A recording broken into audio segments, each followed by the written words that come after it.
Martín tenía solo 13 años cuando desapareció a plena luz del día. Era un miércoles cualquiera de octubre del 2001, en Mar del Plata. Salió del colegio a las 17:02. Las cámaras de seguridad lo muestran cruzando el portón principal. Y después, nada. Ni una imagen más, ni una pista, ni una llamada. Solo un vacío inmenso. Durante años, su nombre se fue desvaneciendo de los noticieros y de las conversaciones de pasillo. La investigación se diluyó entre errores y silencio. Pero todo cambió 15 años más tarde, cuando un portero, durante unas simples reparaciones, encontró algo que no debía estar ahí: un bolso enterrado bajo una loseta floja. Ese hallazgo reabrió heridas y preguntas que muchos querían olvidar. ¿Qué ocurrió realmente en ese colegio? ¿Y quiénes sabían más de lo que dijeron? Queremos saber qué piensas. Y si esta historia te toca, suscríbete y activa la campanita. Lo que vas a escuchar te va a estremecer. Martín Torres tenía 13 años. No era un chico que destacara demasiado, pero tampoco pasaba desapercibido. Su madre solía decir que era un alma vieja en cuerpo de niño.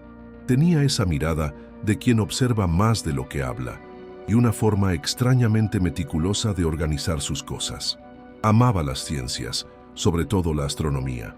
Soñaba con ser astrofísico y pasaba horas leyendo libros sobre el universo. En casa, mantenía un cuaderno de observaciones donde anotaba datos del cielo, eclipses, fases lunares y fenómenos que seguía desde una pequeña terraza improvisada con su telescopio. Vivía con su madre, Cecilia, y su hermana menor, Violeta, de 9 años, en una casa modesta del barrio San José en Mar del Plata. El padre los había abandonado cuando Martín tenía 5 años. Desde entonces, la madre había hecho malabares para sostener la familia, trabajando como enfermera en turnos rotativos. El vínculo entre Martín y su madre era fuerte, aunque como todo adolescente, comenzaba a reclamar independencia. El colegio al que asistía, el Instituto San Jerónimo, era uno de esos lugares que se disfrazan de excelencia bajo capas de tradición y jerarquía. Ubicado en el corazón de la ciudad, combinaba una fachada neogótica con normas estrictas y una estructura que parecía no haber cambiado en décadas. Las aulas eran frías en invierno, el patio estaba rodeado de una reja oxidada y los profesores eran, en su mayoría, figuras distantes. Martín no tenía muchos amigos cercanos, pero era bien visto entre sus compañeros. Solía ayudar en tareas grupales, especialmente en ciencias. Algunos lo encontraban raro, por su costumbre de dibujar planetas en los márgenes de los cuadernos, por su aversión a los deportes o por su silencio frente a ciertas bromas pesadas. Pero había algo en él que generaba respeto, tal vez su capacidad para mantenerse firme, incluso cuando lo provocaban. Un detalle que pocos sabían: durante ese año, Martín había comenzado a mostrar signos de preocupación. Su madre lo notó más retraído. Algunas noches se despertaba sudando. Decía haber tenido pesadillas, pero nunca quiso contar de qué se trataban. En una ocasión, Violeta lo escuchó hablando solo en su cuarto, como si se disculpara por algo. Cuando le preguntó, Martín negó todo con una sonrisa y cambió de tema. En el colegio, tampoco pasó desapercibido ese cambio. La profesora de ciencias, Mariana Vila, llegó a llamar a la madre para comentar que Martín se mostraba nervioso, como si estuviera siempre mirando por encima del hombro. En una ocasión, cuando le pidieron que limpiara la pizarra, se negó abruptamente, temblando. Nunca explicó por qué.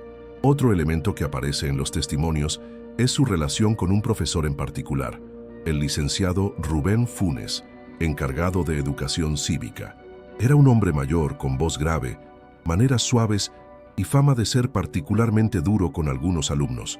Martín tenía con él una relación tensa, aunque nada evidente. Pero semanas antes de desaparecer, comenzó a escribir en su cuaderno frases confusas como «No puedo confiar», «No debía decir nada» y «Alguien me sigue». Nadie las notó en ese momento. Las páginas solo se revisarían mucho tiempo después.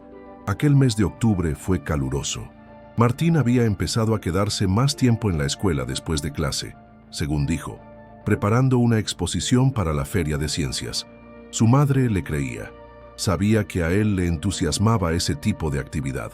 Sin embargo, en retrospectiva, Varios compañeros afirmaron que no lo vieron trabajando en ningún proyecto. Uno de ellos dijo que lo había visto varias veces hablando con el portero, un hombre de aspecto huraño llamado Óscar Galeano. Óscar llevaba casi 3 décadas trabajando en el San Jerónimo. Era de los que abría el colegio al amanecer y lo cerraba por la noche. Nunca faltaba. Vivía solo, en una pensión cerca del puerto. No hablaba con casi nadie, pero siempre saludaba. Tenía la costumbre de observar en silencio desde la puerta de entrada, tomando café en un termo de aluminio. Los alumnos lo apodaban el Búho, por sus ojos saltones y su costumbre de aparecer sin hacer ruido. Aunque la mayoría lo consideraba un personaje excéntrico e inofensivo, Óscar tenía una memoria envidiable. Recordaba horarios, conversaciones, cosas que otros olvidaban, y algo más.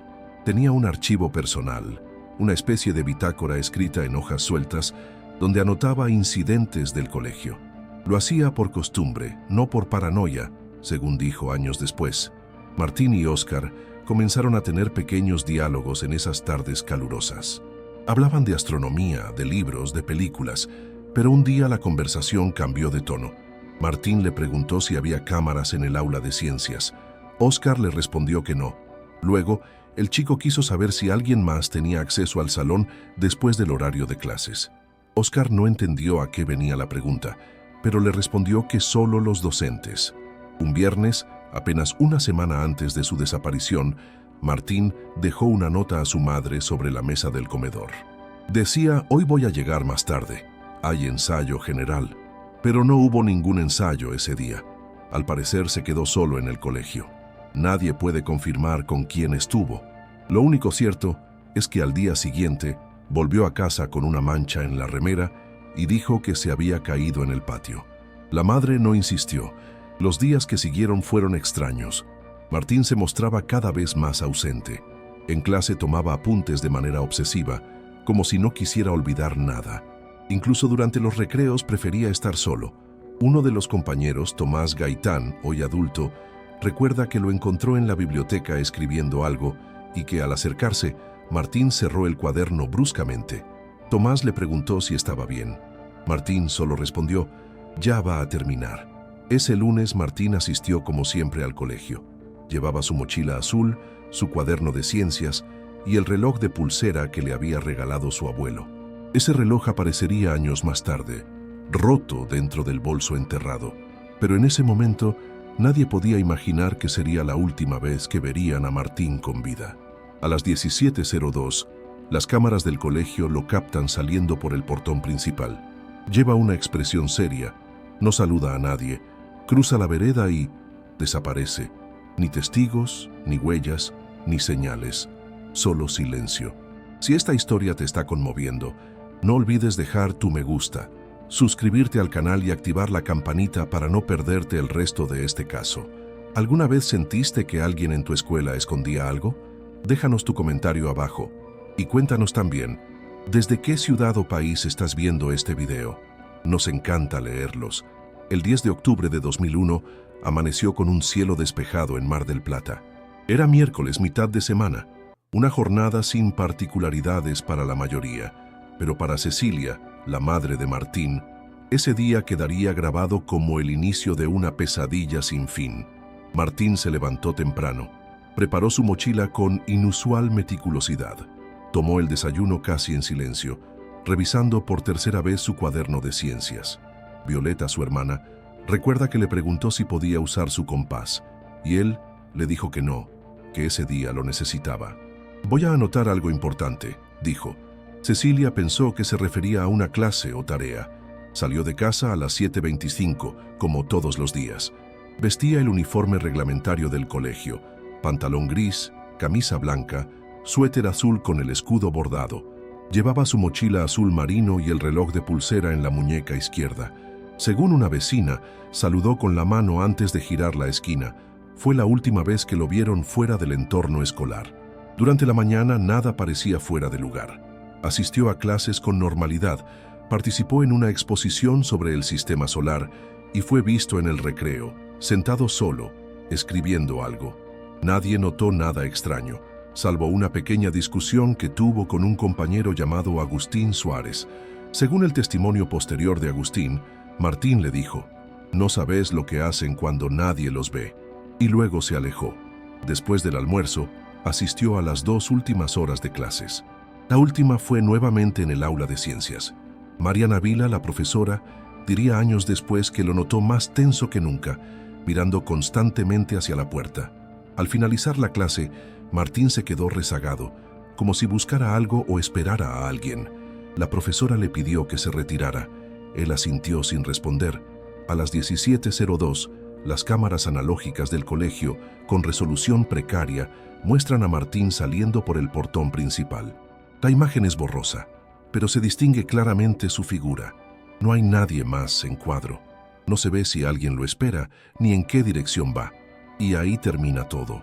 Las cámaras de seguridad de la zona, en su mayoría desconectadas o sin grabación continua, no aportaron más información. No hubo testigos. Ningún conductor, vecino ni comerciante recordó haber visto a un niño caminando solo por esas calles ese día. La zona alrededor del colegio no era particularmente peligrosa, pero sí transitada. Lo lógico habría sido que alguien lo viera, pero nadie lo hizo. A las 18:10, Cecilia llamó al colegio al notar que Martín no regresaba. Pensó que se habría quedado jugando con algún amigo o retrasado en alguna tarea. Le respondieron que las clases habían terminado hacía más de 1 hora. Intentó llamarlo, pero Martín no tenía celular. Preguntó a otros padres y ninguno sabía nada. A las 19:00 fue personalmente al colegio. Recorrió las aulas vacías, el patio, los pasillos. Preguntó al personal de limpieza, al portero y a los docentes que aún quedaban. Nadie lo había visto después de la salida. Óscar Galeano, el portero, dijo haberlo visto pasar junto a él hacia la calle, pero que no notó nada raro. A las 20:15, Cecilia fue a la comisaría. Lo que siguió fue una sucesión de errores. Primero le dijeron que debía esperar 24 horas para hacer la denuncia, aunque se trataba de un menor. Luego, al insistir, tomaron los datos pero sin iniciar una búsqueda inmediata. Argumentaron que seguramente estaría con amigos o que habría discutido con la madre. No hubo alerta temprana ni movilización inicial. A la medianoche, el temor se había transformado en desesperación. Durante los días siguientes, se inició una búsqueda de proporciones modestas. Se distribuyeron volantes, se revisaron hospitales, terminales, plazas. Los medios locales mencionaron la desaparición, pero sin gran cobertura. El colegio emitió un comunicado breve, sin involucrarse demasiado. Los padres organizaron caminatas con carteles, pero la respuesta institucional fue tibia. Un dato llamó la atención. El cuaderno de ciencias de Martín no apareció entre sus pertenencias. Tampoco una pequeña libreta negra que solía llevar en la mochila, donde hacía anotaciones personales. Esa libreta contenía dibujos, frases en clave y nombres escritos en mayúsculas. Algunos creen que en ella Martín había anotado algo que no debía saber. Óscar Galeano, el portero, comenzó a obsesionarse con el caso. En su archivo personal anotó todos los movimientos de esa semana. Revisó mentalmente cada detalle del patio, cada conversación que había escuchado. Sospechaba, aunque no lo decía abiertamente, que algo ocurría dentro del colegio. Años después diría: «No creo que se haya ido solo. Y si no salió, alguien lo hizo desaparecer adentro». Un elemento desconcertante fue el hallazgo, 2 días después, de una hoja suelta en el cesto de basura del aula de ciencias. En ella había dibujos extraños, una figura humana sin rostro, un reloj roto y frases como «no hables», «él sabe» y «el tiempo se acaba». Nadie pudo confirmar si era de Martín, pero la caligrafía era similar. La hoja fue desestimada por la policía como garabatos de adolescentes. Mientras tanto, comenzaron a circular rumores. Algunos decían que Martín había sido víctima de una red de trata. Otros hablaban de un accidente oculto. Incluso se llegó a mencionar prácticas esotéricas vinculadas con ciertos profesores, pero nada fue probado. Y con el tiempo, el silencio volvió a ocuparlo todo. Durante años, cada 10 de octubre, Cecilia colocaba una vela encendida en la puerta del colegio. Nunca dejó de buscar. Violeta creció con la sombra del hermano ausente. El nombre de Martín se convirtió en un susurro incómodo en el San Jerónimo. Los alumnos nuevos rara vez oían hablar de él. Solo quedaba una placa oxidada con su nombre en una esquina del patio que nadie sabía quién había colocado. Y mientras tanto, bajo una loseta floja, el bolso de Martín dormía cubierto de tierra. 15 años después, algo inesperado lo cambiaría todo. Si estás siguiendo este caso y te intriga lo que viene, ayúdanos con un me gusta, suscribiéndote al canal y activando la campanita. ¿Crees que Martín salió del colegio o nunca llegó a hacerlo realmente? Déjanos tu opinión en los comentarios. Queremos saber qué teoría crees que es la más cercana a la verdad. La desaparición de Martín Torres se convirtió con el paso de las semanas en uno de esos casos incómodos que todos conocían pero pocos querían mencionar. En los días inmediatamente posteriores al 10 de octubre, las autoridades realizaron operativos de búsqueda que, aunque aparentaban ser enérgicos, estaban plagados de errores, demoras y una alarmante falta de coordinación. El primer operativo importante se activó 48 horas después de la denuncia. Ya era tarde. En ese tiempo, cualquier rastro fresco se había desvanecido. Se revisaron baldíos, estaciones de tren, paradas de ómnibus y se interrogó al entorno escolar y familiar. Pero los procedimientos fueron superficiales. El colegio fue inspeccionado apenas por una ronda de rutina. No se revisaron bien los subsuelos, ni los depósitos cerrados, ni se hicieron peritajes forenses en las aulas. Nadie pensó que el colegio mismo podía esconder algo. La Comisaría Segunda de Mar del Plata, a cargo del caso, asignó a un subcomisario joven, inexperto en casos de menores. Las entrevistas a testigos fueron mal registradas. Algunos testimonios se tomaron sin grabación ni actas, y no se preservó la posible escena del crimen, el colegio. Cecilia, la madre, comenzó a perder confianza en la policía desde el primer momento. Lo que más le dolía era la insinuación constante de que Martín podía haberse escapado, que quizás tuvo un impulso. Nada más lejos de la verdad. Martín no tenía conflictos familiares ni historial de conducta riesgosa. Era un chico metódico, reservado, pero profundamente conectado con su hermana y su madre. En paralelo, un grupo de vecinos, familiares y docentes empáticos organizaron una búsqueda paralela. Mapas, recorridas nocturnas, distribución de folletos, radios comunitarias. Óscar Galeano, el portero, se sumó silenciosamente. Aunque su actitud no era bien vista por los directivos del colegio, comenzó a trazar sus propios planos de la institución. Sabía que algunas zonas habían sido cerradas durante años. Una bodega subterránea, un antiguo salón de herramientas y el pequeño depósito detrás del aula de ciencias. Intentó sugerir estas ideas a la policía, pero lo desestimaron. «Usted se dedica a barrer los pasillos, no a investigar», le respondió un oficial. Sin embargo, Óscar siguió anotando. Habló con antiguos compañeros de trabajo, con exprofesores, con alumnos egresados. Recabó anécdotas, ruidos nocturnos, rumores sobre docentes que habían sido desplazados sin explicación. En sus notas, Óscar marcó al menos 4 zonas del colegio que no habían sido revisadas a fondo. Y había un patrón. Todas estaban cerca del aula de ciencias. Mientras tanto, la dirección del colegio optó por un silencio institucional. No se realizaron actos públicos, ni declaraciones contundentes. El discurso era siempre el mismo. Colaboramos con la investigación. Confiamos en que se esclarezca todo. Internamente, sin embargo, se ordenó al personal no hablar del tema con los alumnos ni con la prensa. Algunas familias comenzaron a retirar a sus hijos del colegio por miedo o por sospechas. La profesora Mariana Vila fue una de las pocas que se animó a hablar con Cecilia. Le confesó que en las semanas previas a la desaparición, Martín se mostraba muy preocupado, que incluso le había preguntado si era posible guardar documentos en la sala de ciencias sin que nadie los encontrara. Tenía miedo de alguien, pero no quiso decir quién, le dijo Mariana. Otro dato relevante surgió del celular de una compañera de Martín, que había recibido un mensaje suyo apenas un día antes de desaparecer. Era un texto extraño. «Si me pasa algo, revisa mi cuaderno negro. Está todo ahí». Pero ese cuaderno nunca apareció. La mochila, supuestamente con él al momento de su desaparición, tampoco. Poco a poco, la cobertura mediática se diluyó. Sin pistas, sin cuerpo, sin evidencia concreta, el caso dejó de ser noticia. A los 6 meses, la policía archivó la investigación bajo la figura de desaparición de persona no localizada. Cecilia no se rindió. Acudió a medios nacionales, a ONGs, a periodistas. Logró que el caso se mantuviera vivo, al menos en redes y en algunos círculos de derechos humanos. En una entrevista televisiva dijo: "A mi hijo no se lo tragó la tierra.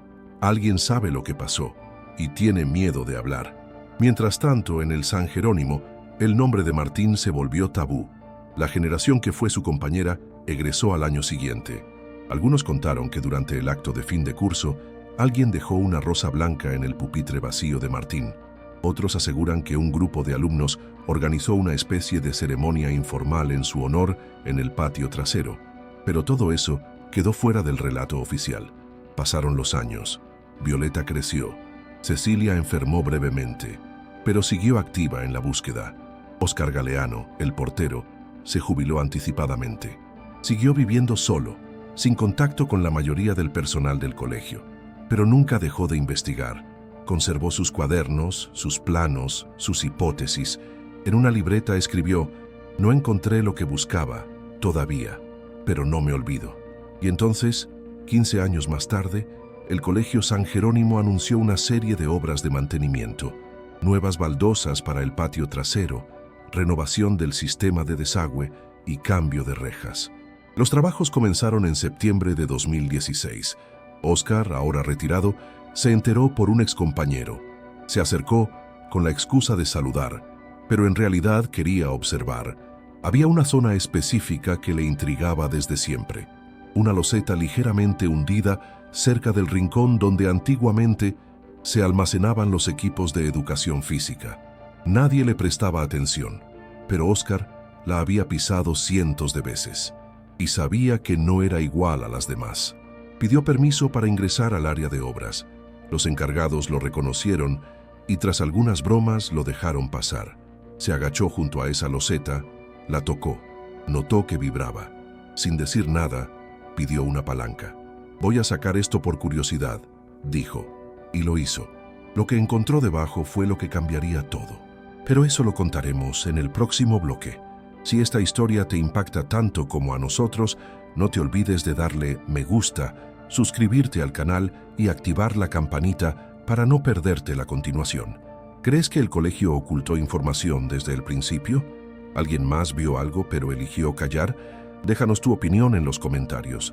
Tu punto de vista puede ayudar a reconstruir esta historia. Habían pasado 15 años. Cuando Óscar Galeano levantó aquella loseta del patio trasero, lo hizo con la resignación de quien lleva demasiado tiempo buscando algo que tal vez nunca apareció. Pero al hacerlo, sintió el crujido de algo que no era piedra ni tierra. Era tela vieja, mojada, casi fundida con el barro. Sacó un bolso azul marino de esos escolares. Estaba descompuesto, pero aún se leía un nombre desdibujado con marcador: Martín Torres. Dentro había restos de papel, algunos cuadernos arrugados y un reloj roto con las agujas detenidas en las 17:06. Junto a ellos, un papel arrugado con dibujos, figuras humanas sin rostro, puertas cerradas, ojos que observan y una frase escrita varias veces y luego tachada: "No debía hablar". La policía volvió a intervenir, esta vez con mayor presión mediática. El hallazgo fue presentado como prueba contundente y se reabrió la investigación. La comunidad del San Jerónimo entró en shock. Algunos docentes se mostraron sorprendidos, otros no emitieron declaraciones. La dirección del colegio intentó minimizar el hallazgo, pero no pudieron detener lo que se venía. Óscar fue interrogado varias veces. Entregó sus cuadernos personales, sus mapas, sus sospechas. Por primera vez fue escuchado. Y no fue el único. Un exalumno, hoy de casi 30 años, rompió el silencio en una entrevista radial. Dijo que Martín le había contado que había visto algo raro en el aula de ciencias, que alguien, no quiso decir quién, guardaba cosas que no debían estar ahí, que temía por su vida. Martín me pidió que no lo contara, pero después desapareció. Mis padres me hicieron callar. Me dijeron que no me metiera, tenía 11 años, no sabía qué hacer. La revelación conmocionó a muchos, pero el golpe final llegó meses después, durante una reunión informal de exalumnos. Entre risas, recuerdos y algo de vino, uno de los presentes, quien había sido compañero directo de Martín, se quebró emocionalmente. Dijo que Martín había descubierto algo que comprometía a un miembro del personal del colegio, que lo confrontó, y que después de eso empezó a cambiar, empezó a tener miedo. «Yo sabía algo, y no dije nada», murmuró. Luego se marchó llorando. El nombre del presunto implicado nunca fue revelado públicamente. Las autoridades actuales del colegio afirmaron que esa persona ya no formaba parte de la institución desde hacía años, pero no pudieron dar razón de su paradero actual. El caso volvió a circular por medios nacionales. Se generaron debates, protestas frente al colegio y pedidos de justicia, pero hasta hoy el cuerpo de Martín nunca fue hallado. Los restos del bolso, los cuadernos y el papel con los dibujos fueron sometidos a peritajes. Se confirmó que eran de la época y que la escritura coincidía con la letra de Martín. El reloj fue analizado. Su rotura coincidía con una posible caída o impacto violento. Alrededor de las 17:06, ¿murió Martín dentro del colegio? ¿Alguien encubrió su desaparición? ¿Se trató de un accidente? ¿O fue silenciado por saber demasiado? Las teorías abundan. Una sugiere que Martín encontró documentación comprometida en el aula de ciencias y fue interceptado por alguien del personal, que hubo un forcejeo y que su cuerpo fue ocultado en una de las salas cerradas que luego fueron tapiadas durante remodelaciones. Otra teoría más siniestra habla de una red de abusos encubierta y de un intento desesperado por mantener el silencio. Hay quienes sostienen que Martín escapó por miedo y que fue ayudado por alguien a iniciar una nueva vida. Pero esa teoría pierde fuerza frente a la evidencia del bolso, enterrado con tanto cuidado, como si fuera una cápsula del tiempo, como si alguien hubiera querido enterrar no solo sus pertenencias, sino la historia misma. Algunos investigadores independientes plantean la hipótesis de que varios miembros del colegio sabían lo que ocurrió, pero eligieron callar, por miedo, por vergüenza, por complicidad. Tal vez todos sabían un pedazo distinto de la verdad y juntos tejieron una red de silencio. Lo que queda claro es que Martín no se evaporó, no se escapó, no fue una travesura de adolescente. Algo grave ocurrió ese 10 de octubre, algo que involucró a adultos, algo que muchos vieron y prefirieron ignorar, y ahí está lo más perturbador. ¿Cuántas veces en nuestras propias vidas intuimos que algo está mal y miramos hacia otro lado? ¿Cuántas veces callamos, justificamos, minimizamos? Esta historia no solo habla de Martín, habla de todos nosotros, de lo que dejamos pasar, de lo que callamos, de lo que decidimos no ver. Martín tenía 13 años, un cuaderno, una mochila y un secreto que no debía saber. Tal vez no quiso ser héroe, solo quiso decir la verdad, y eso le costó todo. Hoy su caso sigue abierto, y su nombre se repite como una pregunta imposible de ignorar. ¿Y si todos lo sabían y eligieron callar? Si esta historia te conmovió, si sentís que algo en vos cambió al escucharla, hácelo saber. Dale me gusta a este video para que más personas conozcan la verdad. Comenta qué pensás que pasó realmente con Martín. ¿Qué teoría te parece más creíble? ¿Vos habrías hablado si fueras uno de sus compañeros? Suscríbete al canal para más historias reales que merecen ser contadas. Y por favor, activa la campanita, porque el silencio nunca debería ser más fuerte que la verdad.